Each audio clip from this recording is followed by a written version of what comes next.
Welcome to I news. దేశవ్యాప్తంగా CBSE విద్యార్థులకు కీలక అప్డేట్ వచ్చింది. 2026-27 విద్యా సంవత్సరం నుంచి 9వ 10వ తరగతుల్లో 3 భాషలు తప్పనిసరి చేస్తూ సిబిఎస్ఈ కొత్త నిబంధనలు తీసుకొచ్చింది. ఇందులో కనీసం 2 భారతీయ భాషలు ఉండాలని స్పష్టం చేసింది. అయితే 3వ భాషకు బోర్డు పరీక్ష ఉండదని కూడా తెలిపింది. ఈ నిర్ణయం విద్యార్థులు, తల్లిదండ్రులు, ఉపాధ్యాయుల్లో పెద్ద చర్చకు దారితీస్తోంది. ఈ కొత్త పాలసీ పూర్తి వివరాలు ఇప్పుడు చూద్దాం.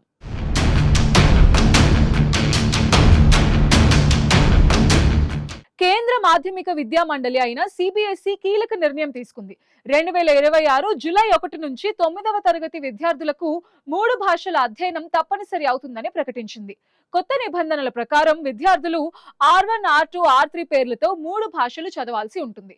అందులో కనీసం 2 భాషలు భారతీయ భాషలే కావాలని సిబిఎస్ఈ స్పష్టం చేసింది. విద్యార్థులు విదేశీ భాషలను చదవాలనుకుంటే మిగిలిన 2 భాషలు తప్పనిసరిగా భారతీయ భాషలుగా ఉండాలని తెలిపింది. లేదంటే విదేశీ భాషను 4వ అదనపు భాషగా మాత్రమే తీసుకోవచ్చు.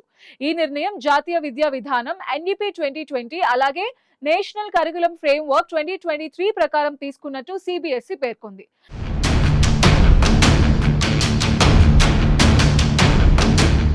అయితే విద్యార్థులపై పరీక్షల భారం పెరగకుండా కీలక సడలింపులు కూడా ఇచ్చింది.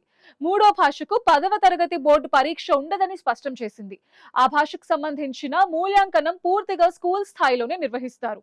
అంతేకాదు 3వ భాషలో మార్కులు తక్కువ వచ్చినా విద్యార్థులను 10వ తరగతి బోర్డు పరీక్షలకు అనుమతించకుండా ఆపబోమని సిబిఎస్ఈ తెలిపింది. ప్రస్తుతం ప్రత్యేక పాఠ్య పుస్తకాలు అందుబాటులో లేకపోవడంతో తాత్కాలికంగా 6వ తరగతి R3 పుస్తకాలనే 9వ తరగతిలో ఉపయోగించాలని సూచించింది.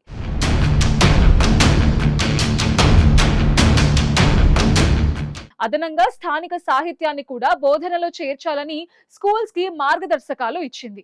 భాషా ఉపాధ్యాయుల కొరత ఉన్న స్కూల్స్ ఇతర సబ్జెక్ట్ టీచర్స్ సహాయం తీసుకోవచ్చని, virtual classes, retired teachers, inter school resource sharing వంటి మార్గాలను కూడా వినియోగించాలని సూచించింది.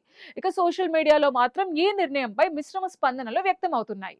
కొంతమంది మల్టీ లాంగ్వేజ్ నేర్చుకోవడం మంచిదే అంటూ ఉండగా మరికొందరు విద్యార్థులపై అదనపు భారం పెరుగుతుంది అంటూ ఆందోళన వ్యక్తం చేస్తున్నారు.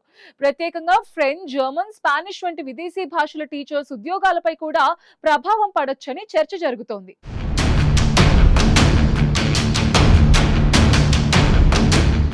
మాతృభాషలకు ప్రాధాన్యం పెంచాలన్న ఉద్దేశంతో వచ్చిన ఈ నిర్ణయం విద్యార్థులకు నిజంగా ఉపయోగపడుతుందా లేక అదనపు ఒత్తిడిగా మారుతుందా అన్న దానిపై ఇప్పుడు దేశవ్యాప్తంగా చర్చ నడుస్తోంది.